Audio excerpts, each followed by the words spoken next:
Assalamualaikum warahmatullahi wabarakatuh, anak-anakku sekalian. Bertemu kembali bersama Ibu. Pada kesempatan ini kita akan ke materi yang baru. Apa kabar semuanya? Mudah-mudahan kalian selalu sehat ya. Amin. Nah, anak-anak sekalian, seperti yang tadi sudah Ibu sampaikan, pada kesempatan ini kita akan bertemu dengan materi mengenai tahapan keputusan pembelian. Jadi, mau disadari ataupun tidak, sebetulnya ketika seorang calon pelanggan atau calon pembeli akan membeli produk, dia akan mengalami beberapa tahapan, gitu ya, secara disadari ataupun tidak. Nah, baiklah, kita akan mulai ke tujuan pembelajaran kita. Tujuan pembelajaran kita pada kali ini adalah setelah mempelajari materi mengenai keputusan pembelian tadi, diharapkan peserta didik dapat menyimpulkan tahapan keputusan pembelian. Baiklah, kita langsung ke materi. Nah, di sini ada definisi keputusan pembelian.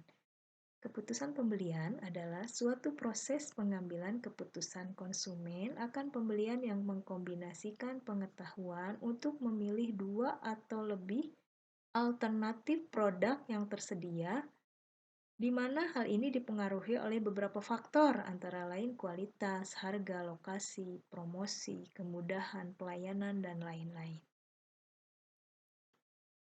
Nah, adapun hal yang selanjutnya akan kita pelajari di sini adalah mengenai dimensi keputusan pembelian. Menurut Ciptono, pada tahun 2012, keputusan konsumen untuk melakukan pembelian terdiri dari beberapa dimensi, yaitu sebagai berikut. Di sini ada 6 dimensi. Yang pertama adalah pilihan produk. Seperti kita tahu, konsumen itu akan dihadapkan pada beragam jenis produk ketika dia membutuhkan atau berniat membeli suatu barang kebutuhannya. Yang kedua adalah pilihan merek. Ada produk, berarti ada merek dan juga ada nama perusahaan yang merupakan identitas dari produk yang diperjualbelikan itu. Di sini konsumen bisa memilih merek sesuai dengan yang mereka inginkan. Yang ketiga adalah pilihan penyalur. Di sini menyangkut adanya saluran distribusi.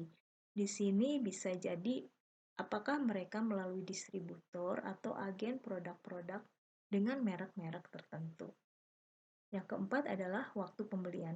Kapan konsumen itu akan membeli produk? Nah, di sini nanti menyangkut waktu.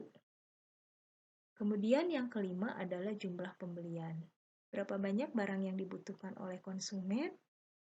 Nah, di sini ya, ini termasuk dimensi keputusan pembelian. Kemudian yang terakhir adalah metode pembayaran.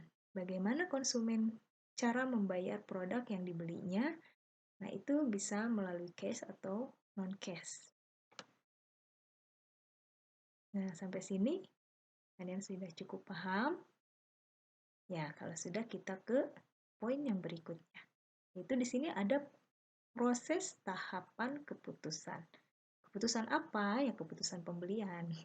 Nah, di sini menurut Kotler dan Armstrong pada tahun 2008, penjelasan tahapan proses keputusan pembelian adalah sebagai berikut. Di sini ada 5 tahap.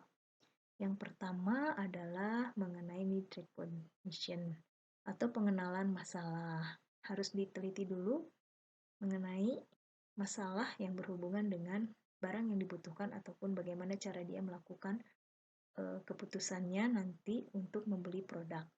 Yang kedua adalah information search. Mencari informasi nih, barang apa yang dibutuhkan, kualitasnya seperti apa, perusahaannya bagaimana, mereknya apa. Nah, nanti dia mempunyai informasi yang jelas sehingga nanti bisa mengambil keputusan untuk membeli produk.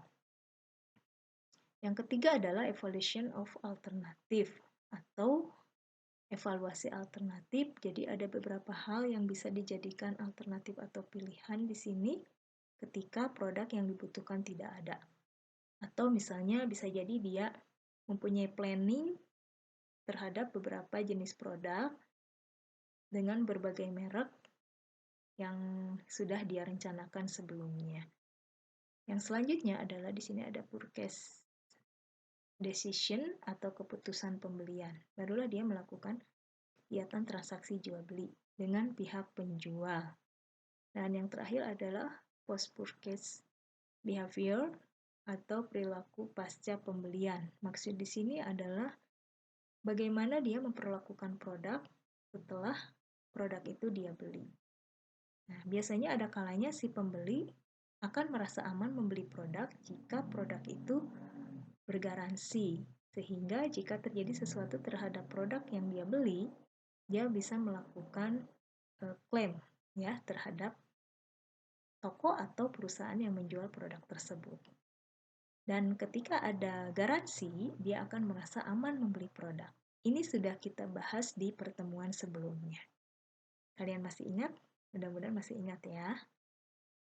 Nah, ini untuk poin yang terakhir pada pembelajaran kita kali ini adalah mengenai tingkat pengambilan keputusan. Di sini tingkat pengambilan keputusan ada 3. 1, pemecahan masalah yang luas. Jadi kalau misalnya masalahnya kompleks, dia bisa menguraikannya untuk selanjutnya memecahkan masalah itu dan pada akhirnya dia bisa mengambil keputusan. Yang kedua adalah pemecahan masalah yang terbatas. Dia membatasi permasalahan yang muncul menjadi hal-hal yang menurut dia terbatas dan menjadi sempit atau kecil masalahnya sebelum akhirnya dia mengambil keputusan untuk pembelian. Dan yang terakhir adalah perilaku sebagai respon yang rutin. Nah, nanti akan terlihat apakah konsumen akan secara rutin membeli satu produk itu secara terus-menerus atau dia beralih ke produk yang lain. Nah, sampai sini kalian sudah cukup paham? Mudah-mudahan kalian paham ya. Ya, Ibu ucapkan terima kasih atas perhatiannya. Sampai berjumpa kembali di lain kesempatan. Wabillahi taufiq wal hidayah. Wassalamualaikum warahmatullahi wabarakatuh. Sampai jumpa.